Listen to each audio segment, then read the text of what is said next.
오늘은 두 개의 질문이라고 하는 제목으로 여러분과 함께 12월 셋째 주일 말씀 통해 은혜를 나누려고 합니다.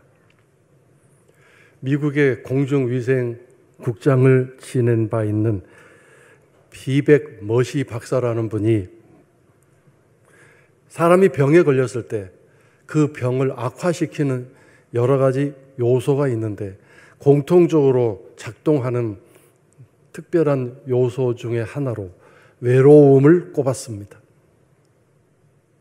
외로움이 있게 되면 그 병이 그 어떤 치료나 방법으로 낫는 그 일들에 대해서 방해를 하고 회방을 놓기 때문에 빨리 치유가 되지 않는다고 했습니다. 더군다나 이 외로움은 하루에 담배 15개를 피워서 생기는 그 해로운 영향과 맞먹는다고 그렇게 얘기를 했습니다. 외로움은 얼마나 우리들에게 안 좋은 영향을 끼치는 요소인지를 다시 한번 알게 됩니다. 12월 달은 성탄절이 특별히 기억되고 가슴에 와 닿는 절기가 있는 계절이고 또 마지막 달인데 예수님이 우리에게 친구 되어 주시기 위해서 오셨습니다. 성령님은 늘 떠나지 아니하시고 우리와 함께 계시는 분이라고 하셨습니다. 그러므로 성도 여러분들은 일단 이 주님과 성령님을 통해서 외로움이 쫓겨나가고 외로움이 마음속에 존재하지 않는 늘 감사와 기쁨이 넘치는 복된 삶이 있어질 수 있기를, 그것이 마땅한 일임을 또한 기억하시고 이 복을 누리시기를 주의 이름으로 축원합니다. 요즘 시대에 인터넷이나 휴대폰을 가지고 있으면 혼자 놀기에 아주 적당한 시대가 되었습니다. 외로움을 이렇게 느끼지 않도록 이런 도구가 있으니 얼마나 좋겠습니까? 그런데 외로움을 이런 휴대폰이나 인터넷을 통해서 해결하고 이렇게 그것을 지내는 사람은 우울증에 2배 이상 빠질 확률이 높다고 그런 통계가 나와 있습니다. 외로움은 결국 만남을 통해서, 사람을 통해서, 대화를 통해서, 그런 관계를 통해서 해결될 수 있기 때문입니다. 근데 갈수록 우리는 사람 만나는 걸 힘들어하고 어려워합니다. 사람 만나는 기술이 필요한 시대가 된 것 같습니다. 정말 서로 마음의 문을 열고 대화를 하고 가깝게 지내는 일들이 쉽지 않은 시대가 되었습니다만 우리의 친구 되신 주님과 늘 함께 계시는 성령님을 통해서 그분 덕분에 우리는 사람에게 다가갈 수 있고 서로와 마음의 문을 열고 대화할 수 있는 그런 성도의 교제가 우리들에게 정말 풍성하게 일어났으면 좋겠습니다. 우리들이 늘 가지는 구역 모임과 전도회 모임과 또 성도들끼리 만나는 어떤 그런 만남 속에서 주님 덕분에 우리가 외로움을 느끼지 않을 수 있는 좋은 친구들이 된다면 하나님이 얼마나 기뻐하실 수 있겠습니까? 특별히 이제 새해부터는 각 구역이 정말 모임에 힘써 주시고 구역 보고서를 보면 정말 안 모이는 구역이 너무 많습니다. 새해에는 정말 우리 모두가 함께 즐거운 마음으로 세상 어디에서도 만날 수 없는 좋은 친구들이 있고 좋은 마음을 터놓을 수 있는 교제를 할 수 있는 외로움을 이길 수 있는 그런 만남들이 우리 교회 안의 성도들 사이에서 이루어질 수 있는 아름다운 구역 모임과 또 전도의 모임들이 될 수 있기를 주의 이름으로 축원합니다. 바울은 그가 다메섹으로 지금의 시리아 수도인 다마스커스로 예수 믿는 사람들을 잡아서 체포하여 끌고 오고자 하는 원대한 계획을 세우고 이미 예루살렘은 그가 초토화시켜 버렸습니다. 교회를 폐쇄시키고 모든 성도들을 쫓아내고 감옥에 집어넣고 그 예루살렘을 다 이렇게 초토화시킨 다음에 가장 이스라엘 사람들이 많이 살고 있는 시리아 쪽 지금의 다마스커스로 원정 출정을 가게 됐습니다. 그런데 그가 다메섹에 거의 다가왔을 때 놀라운 일이 일어났습니다. 주님이 그를 만나 주신 것입니다. 주님이 그에게 나타나신 것이죠. 오늘 본문 말씀 6절 중에 나타나 있는데 다시 한번 같이 읽겠습니다. 가는 중 다메섹에 가까이 갔을 때에 오종쯤 되어 호련히 하늘로부터 큰 빛이 나를 둘러 비치매. 주님이 갑자기 나타나셨습니다. 큰 빛 가운데 나타나셨죠. 특별히 정오의 햇빛 얼마나 밝겠습니까? 그런데 그 정오의 햇빛이 촛불처럼 약해질 수밖에 없는 강력하게 밝은 큰 빛 가운데 주님이 등장하셨습니다. 주님은 언제나 빛이시기 때문에 빛과 함께 나타나십니다. 성도 여러분 삶에 주님이 계신다면 어둠은 절대로 있지 않을 것입니다. 어둠은 염려나 근심이나 마음의 상처나 두려움, 불안 이런 것들을 상징하는 그런 총체적인 단어입니다. 그러므로 주님이 계신다면 비록 내 삶이 지금 어려운 것은 분명한 사실이고 몸이 약한 것도 사실이지만 그러한 것들이 내 마음에 어둠을 주지 아니할 것이고 내 심령에 절대로 그늘을 만들어 주지 않을 것입니다. 주님은 그 어떤 것도 내 마음, 내 심령, 내 삶에 어둠이 있지 않도록 그 밝은 빛 그 자체가 쫓아내고 몰아내는 능력을 갖고 계시기 때문입니다.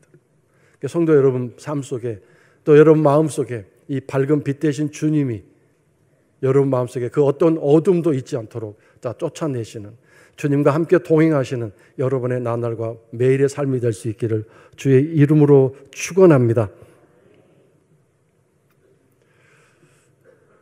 이 본문 말씀 22장의 말씀은 바울이 나이가 많이 들어서 예루살렘 성전에서 아주 오래전에 그가 주님을 처음 만났을 때의 기억을 가지고 간증하는 내용으로 되어 있습니다. 아주 오래전에 주님이 나를 만나 주셨습니다. 그 만난 주님 앞에 바울은 두 가지 질문을 합니다. 이 질문은 오늘 여러분과 내가 해야 할 인생의 중요한 질문이라고 생각하고 특별히 신앙인으로서 하나님 믿는 백성으로서 이 질문은 날마다 계속 되어져야 할 질문이라고 생각합니다. 우리가 하나님께 질문하고 싶고 주님께 묻고 싶은 것들이 많겠지만 궁금한 것도 많고 풀리지 않는 의문의 일들도 많겠지만 그러나 가장 모든 질문 중에 중요한 질문, 빠뜨릴 수 없는 중요한 질문을 두 가지로 요약한다면 오늘 바울이 했던 이 두 가지 질문입니다. 먼저 첫 번째 질문인데 8절 전반부입니다. 우리 다 같이 함께 읽겠습니다. 내가 대답하되 주님 누구시니까 하니. 그에게 나타난 주님에게 바울 사도가 질문을 한 거죠. 무슨 질문을 했냐면 주님 누구십니까? 라고 물었습니다. 성도 여러분, 예수님이 누구이십니까? 예수님을 누구라고 여러분을 설명할 수 있겠습니까? 아니, 예수님이 여러분에게 나는 누구다라고 설명해 주셨습니까?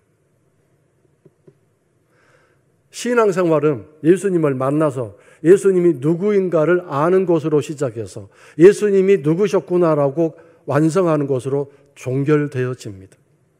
예수님을 만나서 그분이 누구인가를 알게 되고 그럼으로써 신앙생활이 시작되면서 하나님이 누구인가를 알게 되고 내가 어떻게 살아야 할 것인가를 알게 될 것입니다. 그러므로 신앙생활에서 예수 그리스도를 만난 적이 없다면 예수 그리스도를 만나서 주님이 누구인가를 아는 일이 없다면 신앙생활은 절대로 발전할 수 없는 것이고 하나님을 제대로 만나기는 불가능할 것입니다. 예수님은 분명히 하나님께 가는 특별히 하나님이 아니라 아버지께로 가는 길이요 진리요 생명이라고 말씀하셨기 때문입니다. 나를 통하지 않고는 나를 거치지 않고는 하나님께로 갈 수도 없고 생명과 진리를 절대로 받거나 얻을 수 없다고 말씀하셨기 때문입니다. 오카누 목사님은 우리 한국적인 기독교 상황 속에서 예수를 믿는 것과 예수를 아는 것은 구별되어야 한다고 말씀하신 적이 있습니다. 우리가 예수를 믿는다라고 말할 때 그 사실 믿는다라는 말은 상당히 고차원적인 종합적인 신앙생활을 표현하는데, 우리 한국에서 예수 믿는다라고 말할 때 그것은 교회 나간다는, 나는 신자라는 그런 정도의 설명을 하는 말로 쓰여지고 있기 때문입니다. 그러면 이런 상황을 타개하고 정말 핵심적인 질문, 나를 표현하는 질문으로 또 답을 한다면, 나는 예수를 믿는다가 아니라 나는 예수님을 안다라고 말해야 된다고 하는 것이죠. 당신 믿습니까? 라는 질문이 아니라 당신은 예수님을 아십니까? 라고 질문해야 한다는 것이죠. 예수님을 안다는 게 뭘 의미합니까? 그것은 예수님을 인격적으로 안다는 것을 의미합니다.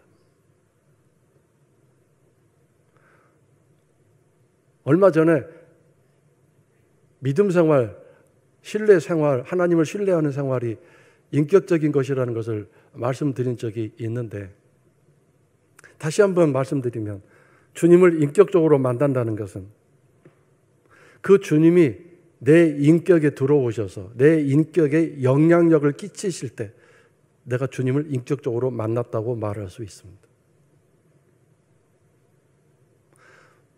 요즘 모두가 외로워서 강아지를 집 안에서 기릅니다. 없으면 못 살 정도로 사랑하고 온갖 투자를 강아지에게 합니다. 그런데 그 강아지와 인격적으로 만날 수 있습니까? 물론 그렇게 한다고 믿는 분들도 있겠지만 강아지와 인격적으로 교류하는 것은 불가능합니다. 소통이 안 되는데, 언어가 서로 통화가 안 되는데 어떻게 인격적으로 만날 수 있습니까? 강아지가 내 인격에 변화를 줍니까? 나는 강아지에게 사람으로서, 인간으로서 어떤 영향력을 끼칠 수 있고 그를 길들일 수 있을지 모르지만 강아지가 내 인격에, 내 성품에, 내 삶의 내용을 바꿀 수 있습니까? 불가능합니다. 주님이 내 인격에, 내 삶에, 내 생활 태도와 자세에 영향력을 끼치셨다. 내가 변화되고 내가 바꿔지는 그런 삶을 살게 됐다. 이것은 주님을 인격적으로 만났다는 증거입니다. 주님을 안다는 것은 이런 인격적인 만남과 함께 내가 주님에게 빠졌다. 주님이 내 마음을 가져가셨다. 우리가 뭔가에 미친다고 말할 때 긍정적인 뜻도 있고 조롱하는 뜻도 있겠지만, 저 사람은 교회에 미쳤어, 저 사람은 예수에게 미쳤어라는 말은 정말 좋은 얘기라고 저는 생각합니다. 미친다는 것, 거기에 빠져버린다는 것, 그것은 그만큼 내가 그분에게 영향력을 받고 있다는 뜻이겠죠. 그런데 우리 기독교는, 한국 기독교는 예수에게 미쳤다고 말할 때 내 인격적인 변화가 아니라 뭔가 막 거기에 정신이 팔린 것처럼 인격 변화는 하나도 없으면서 뭔가 분주하고 거기에 뭔가 막 바쁜 그런 모습만 있었습니다. 나의 인격을 파고 들어오셔서 나의 성품과 내 마음을 바꾸시고 변화시키시는 이런 주님을 만나는 것, 이것이 주님을 아는 일입니다. 그러면 다시 질문을 해봐야 되지 않겠습니까? 주님 누구이십니까? 주님은 누구이십니까? 여러분에게 어떤 분이십니까? 주님은 과연 여러분의 인격을 바꾸시고 여러분의 성품을 변화시키시고 삶의 내용과 삶의 자세와 태도를 바꿔주시고 변화시키시는 분이십니까? 바울의 이 질문에 예수님은 대답하셨는데 뭐라고 대답하셨습니까? 8절 후반절입니다. 다 같이 함께 읽겠습니다. 이르시되 나는 내가, 예수님은 당신을 설명하시는데 나는 독생자 예수다.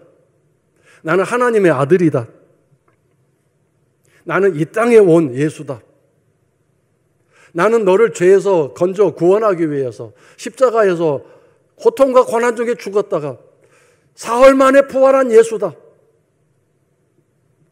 나는 너희들의 많은 고통과 절망을 해결해 주고 내가 이 땅에서 살면서 3년간의 공생애 동안에 수많은 환자들과 심지어 죽은 자들까지 그 고통의 문제, 고난의 문제를 해결해 주었던 능력의 예수다! 이렇게 자신을 설명하지 않으셨습니다. 뭐라고 설명하셨습니까? 나는 네가 박해하고 있는 나사렛 예수다라고 설명하셨습니다. 이게 무엇입니까? 그것은 바울 사도가 지금 예수님을 대하고 있는 현재의 모습을 가지고 예수님 누구세요? 라고 질문할 때 그렇게 대답하셨습니다. 나는 네가 박해하고 있는 나사렛 예수다라고 말씀하셨습니다.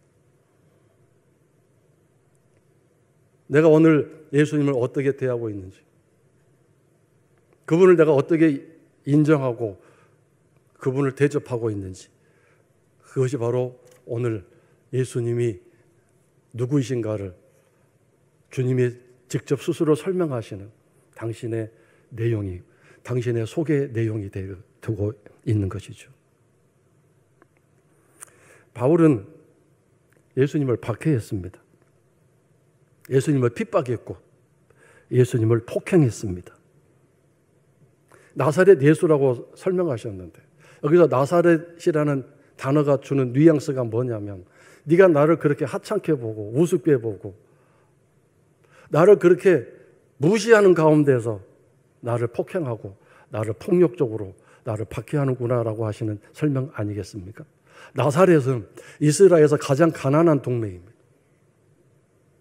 가장 비천한 사람들이 살고 있는 그런 정말 보잘것없는 동네입니다.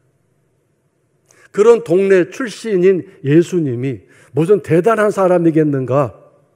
바울로 말하면 다소라는 곳에서 지금의 터키 동쪽에 있는 작은 큰 항구 도시인데 거기서 아버지가 얼마나 열심히 했는지 예루살렘으로 유학까지 보내서 거기서 본격적으로 학문을 하나님에 대한 공부를 시키고 예루살렘 메인 주두를 잡고 올라가서 가장 유명한 오늘날로 말하면 인류 대학원이라고 말할 수 있는 가말레알 문화에서 공부를 시키고 바리새인 중에 바리새인이고 유대인 중에 유대인으로 성장하도록 이끌었던 그런 성장을 했던 그런 가운데서 성공을 이루며 앞장섰던 사람 아닙니까? 그의 눈에는 그런 바울의 눈에는 나사렛 출신 예수가 얼마나 하찮게 보였겠습니까? 그러니 그런 업신여기는 마음속에서 예수가 이룬 모든 일들을 파괴하고 무너뜨리고 예수 그리스도를 믿는 사람들을 잡아서 감옥에 가두고 폭력을 행사하고 엄청난 그가 가진 권력을 통해서 초토화시켜버린 예루살렘 교회를 무너뜨려버린 강력한 사람이었습니다. 그가 지금 알고 있는 예수, 그가 지금 예수님에게 하고 있는 모든 행동들이 바로 예수님은 나는 그런 존재다라고 말씀하셨습니다. 나는 네가 박해하고 있는 나사렛 예수다 이렇게 말씀하셨습니다.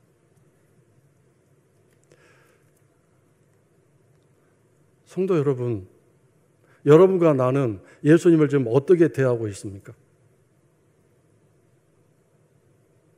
여러분과 나는 예수님을 박해하고 있지는 않습니까?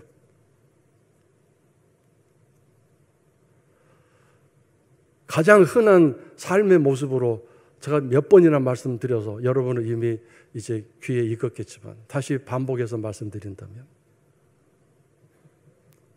쓰레기 함부로 버리는 것, 그거 신앙과 아무 상관이 없는 것 같습니까?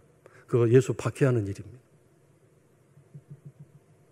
식당에서 성도들끼리 모여 밥을 먹으면서 식당 전세 낸 것처럼 목소리 크게 서로 이야기하고 주고받는 대화하는 거, 그거 예수님 박해하는 일입니다. 부끄러워 죽겠습니다. 권사님, 집사님 지난주에 설교 어땠어 한다든가 우리 구역이 어떻고 교회 이야기를 막 온 거기 식당인 사람들에게 소개하는 것처럼 얼마나 크게 얘기하는지. 제 친구 목사 중에 목소리 같이 뭐 식당에서 밥을 먹거나 커피 마시러 가면 막 너무 창피해서 죽을 지경이에요. 목소리가 얼마나 큰지. 제가 제발 좀 목소리 낮춰라 그러면 야 가만둬. 나는 목소리가 원래 커서 나 어쩔 수가 없어. 이렇게 얘기를 합니다.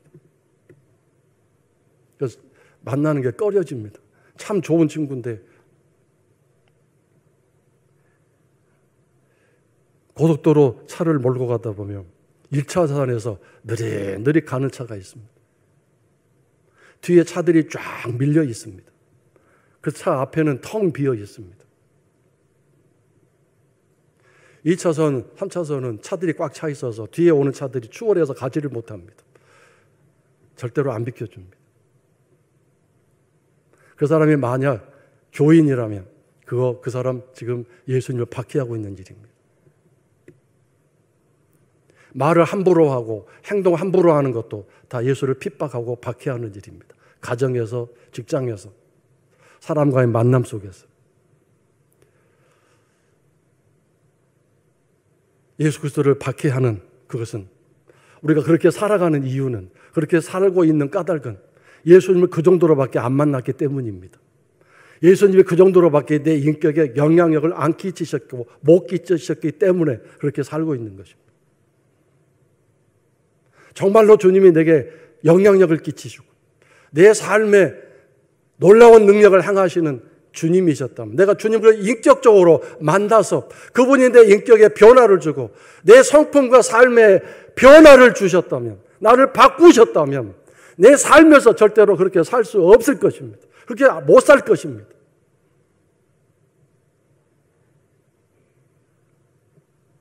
나중에 그가 정말 예수 그리스도를 위해서 일평생을 살면서 온 아시아와 유럽을 다니며 복음을 전할 그 무렵에 그가 예수님 누구세요? 라고 혹시 다시 질문을 했다면 예수님이 뭐라고 대답하셨을까요?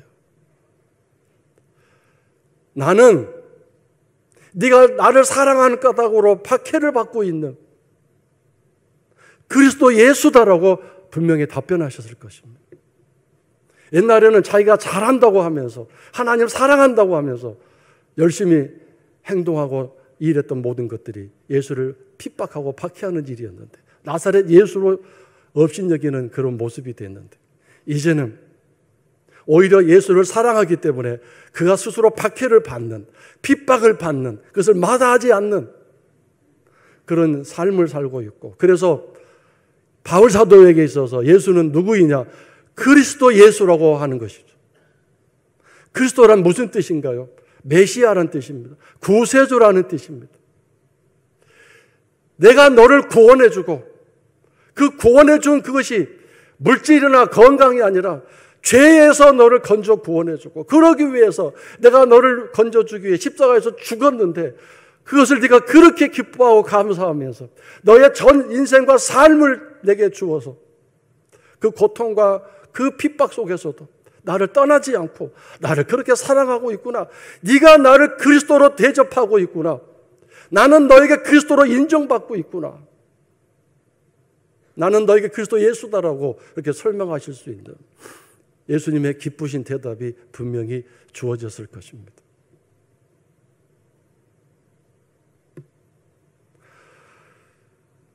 성도 여러분,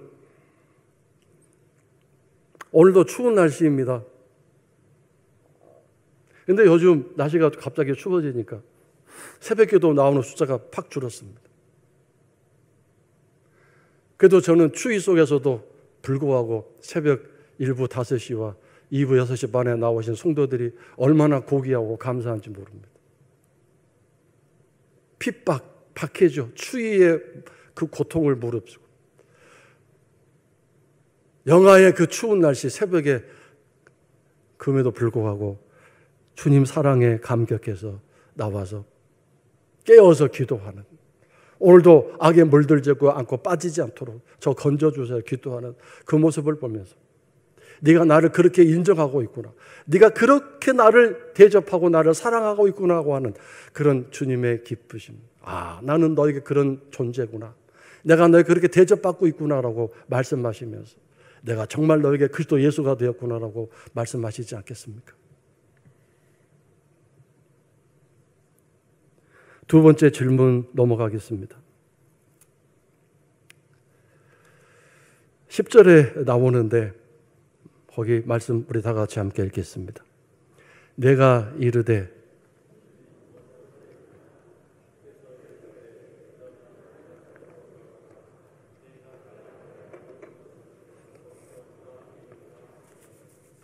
두 번째 질문은 무엇을 하리까라는 질문입니다. 무엇을 합니까? 해야 합니까라는 질문입니다.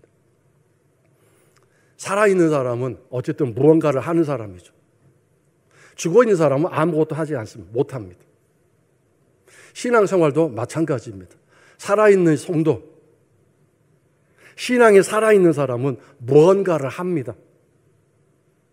그런데 차이가 뭐냐면 살아있는 사람이 인생에서 하는 일은 자기가 계획하고 자기가 생각하고 자기 힘과 노력으로, 그리고 목표는 자기 행복과 자기 성공입니다. 그러나 성도가 하는 일은 단 어느 것 하나라도 내가 생각하고 내가 선택하고 내가 아이디어 만들어서 하는 것이 아닙니다. 하나님이 하도록 그렇게 인도하시고 그의 삶을 이끌어 가시는 것입니다. 어쨌든 뭔가를 하는 일인데, 자, 오늘 말씀을 보면 정확하게 두 가지로 무엇을 합니까? 라고 질문했을 때 예수님이 답변을 해 주십니다. 첫 번째는 뭐냐면 일어나라고 말씀하셨습니다. 일어나라. 가끔 우리는 이런 기도 많이 합니다. 내가 주 뜻대로 살기 원합니다. 이렇게 기도합니다. 주 뜻대로 살게 해주세요라고 기도합니다. 그런데 주 뜻대로 살 준비가 하나도 안 돼 있는 상태에서 그 기도를 합니다. 주님이 얼마나 속상하고 분노하시겠습니까? 일어나라는 것은 행동할 준비를 가져라, 그 뜻입니다. 네가 무엇을 해야 합니까? 라고 질문을 했다면 일어나라고 먼저 말씀하셨습니다. 일어날 준비도 안 돼 있으면서 무엇을 합니까? 라고 그런 거창하고 아름다운 질문을 하면서 네가 신앙 좋은 것처럼 착각하지 마라, 그 뜻입니다. 원수를 사랑하게 해주세요. 얼마나 멋있고 아름다운 기도 제목입니까? 그러나 원수 사랑할 준비가 하나도 안 돼 있으면서 그런 사람에게 원수를 사랑하라고 누구를 사랑하라 할 수 있겠습니까?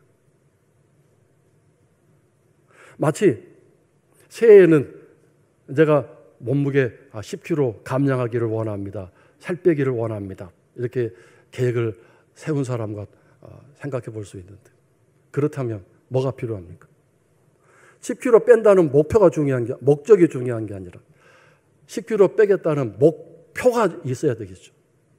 목적은 최종적인 것이고 목표는 그 목적을 달성하기 위한 세부적인 계획들을 말합니다. 1월 달에 몇 킬로 빼고 2월 달에 몇 킬로 빼고 그 살을 빼기 위해 식사는 얼마쯤 감량하고 줄이고 음식 내용 중에서 뭐는 먹고 무엇은 안 먹고 이런 구체적인 목표들이 세워져야 10kg 뺀다는 목적이 달성되지 않겠습니까? 그러므로 여러분, 우리가 주의 뜻대로 살기 원합니다. 내가 주일 성수 잘하겠습니다. 새해는 11조 열심히 하겠습니다. 새해는 내가 입 꼭 다물고 지퍼 잠그고 열심히 주의 일만 하겠습니다. 이런 계획과 꿈을 세웠다면 주님은 보십니다. 네가 과연 그 목표 계획들을 세우기 위해서 구체적인 너의 삶에서의 문제점들이 무엇인가를 정확하게 네가 판단하고 또 그것을 내게 묻고 그러면서 내가 세부사항을 도와줄 수 있는 그런 일들을 좀 준비하고 있는가, 좀 일어나 있는가, 일어나서 하려고 지금 워밍업 중인가, 그러면서 내게 도움을 요청했는가, 이걸 지금 주님이 보고 계시는 것입니다. 성경에 분명히 피곤한 손, 연약한 무릎을 일으켜 세워라고 말씀하셨습니다. 지금 피곤해요. 지금 내가 연약해요. 너무 부족해요. 그러면서 하나님 저희에 뭐 좀 주세요 그렇게 말씀하시는데, 하나님을 찬양하게 해주세요 그러는데 주님은 냉혹하게 말씀하십니다. 피곤하다고 연약하다고 그렇게 있지 말고 네가 먼저 일어나야 한다고 말씀하셨습니다. 일어나면 내가 너를 도와주겠다고 말씀하신 거죠. 그것이 하나님과 협력하는, 협조하는, 함께 동역하는 일이 되는 것입니다. 두 번째로 그 말씀에 내가 해야 할 모든 것이라고 말씀하셨습니다. 네가 해야 할 모든 것을, 내가 가르쳐주고 지시해주겠다고 하셨어요. 누군가를 보내서 그렇게 해주겠다고 말씀하셨어요. 즉 이것은 주 안에서, 하나님 안에서 신자로서, 성도로서 해야 할 모든 일들은 주님이 가르쳐 주시고 모든 것을 인도하시는 대로 살아야 한다는 것을 의미합니다. 저는 가끔 가다가 성도들 중에 말을 막 함부로 하고 행동 함부로 할 때, 특별히 교회 안에서 그런 행동을 하고 주장을 하고 논리를 펼 때 이런 생각을 할 때가 많습니까? 저분은 정말 저렇게 하라고, 저런 말을 하도록 하나님께 허락받고 하나님이 인정하셔서 저렇게 당당하게 자신의 전 인생을 걸고 운명을 내걸고 하는 말이 되는데, 왜냐하면 그 말이, 그 행동이 교회 전체에 큰 영향력을 주고 있는 그런 상황이기 때문에 그렇습니다. 그것이 얼마나 지금 엄청난 말이고 행동인가를 알고서 저렇게 하고 있을까, 그 생각이 들 때가 많습니다. 하나님은 우리의 모든 삶에 어느 것 하나 예외 없이 당신이 다 통치하고 관리하시고 주장해 주시고 간섭해 하기를 원하십니다. 그것이 예수 안에 있는 삶입니다. 어떻게 생각하면 너무 로봇처럼 사는 거 아니에요? 그럼 나라는 인간의 존엄성은 어디 갔어요? 라고 말할지 모르지만 그것은 독재적인 상황 속에서 우리를 로봇처럼 이끌어 가시는 것이 아니라 우리를 더 행복하게, 우리를 더 아름답게 하시기 위한 우리의 지혜를 뛰어넘는, 우리의 지각을 뛰어넘는 하나님의 은혜와 돌보심을 위해서 그런 것입니다. 마치 여러분 어린 자녀들, 정말 2살, 3살밖에 안 된 아이들처럼 하나님이 우리를 좀 바라보시면서 안타까워서 도와주시고 붙들어주고 하시는 것입니다. 근데 2살, 3살밖에 안 된 아이가 뿌리치고 내가 살 수 있어요, 내 혼자 할 거예요, 그러면 말이 되겠습니까? 우리가 예수 그리스도를 안다고 할 때 지식적으로 아는 것, 이것은 아무 의미가 없습니다. 구세주이십니다. 이 땅에 오신 예수님이십니다. 나의 죄를 위해 죽으시고 십자가에서 부활하셨습니다. 이것이 지식적으로, 논리적으로 머리에만 있는 정보적인 차원의 주님을 아는 일이로 끝나지 않고 이것을 경험하고 실제적으로 만나고 그 사건이 정말 내 인격에 들어와서 아, 정말 주님이 그러셨구나, 그래서 나를 이렇게 구원해 주셨구나, 그런 깨달음과 감격과 감동이 있을 때 비로소 주님을 제대로 섬기고 주님을 제대로 대해드리고 참다운 성도의 삶, 신자의 삶을 살 수 있게 될 것이고, 내가 이제 무엇을 하면 이 땅에서 살 것인가, 그런 하나님의 일꾼으로서 밥 먹는 것도, 직장에서 일하는 것도, 지금 내가 이 직장에 일하는 게 큰 어떤 월급은 돈을 받아들이지 못한다 할지라도 하나님이 내게 주신 일터고 직장이니 내가 열심히 여기서 일을 하고 즐거움으로 일해야 되겠다. 우리가 지난주 전도서 아침 큐티 때 그 말씀을 우리가 함께 나누지 않았습니까? 말씀을 통해서 그렇게 수고하며 일하며 거기서 돈을 벌어서 먹고 사는 것이 즐거움이다. 그 즐거움을 누리는 게 하나님의 복이라고 말씀하지 않으셨습니까? 그렇게 살아가는 일 자체가 바로 하나님이 나를 이끌어 가시는 성도로서의 삶이 될 수 있을 것입니다. 가정에서도 마찬가지고 내가 어느 곳에서 무엇을 하든지 하나님의 영광이 되고 하나님께 기쁨이 되고 하나님 나를 이렇게 하도록 인도하셨습니다, 나와 함께 계십니다라고 하는 그런 자신감을 가지고 매일매일 하루하루 살아간다면 하나님이 기뻐하실 것이고, 여러분 삶 속에서 하나님이 찬송과 영광을 받으시면서 너는 나를 참 영화롭게 하는구나, 너는 정말 나를 그리스도답게 만들어주는 멋진 내 사람이다라고 칭찬하실 줄로 믿습니다. 이 2가지 질문 계속 다 하셔서 여러분에게 이 바울 사도가 나중에 칭찬과 인정받는, 나는 면류관을 약속받았습니다, 이렇게 말할 수 있도록 그 멋진 삶이, 한 해의 모든 삶이 관을 씌워주시는 은혜를 누리는 것처럼 우리의 남은 인생도 관을 씌워주실 멋진 삶이 되고 시간들로 이어질 수 있게 되기를 주의 이름으로 축원합니다.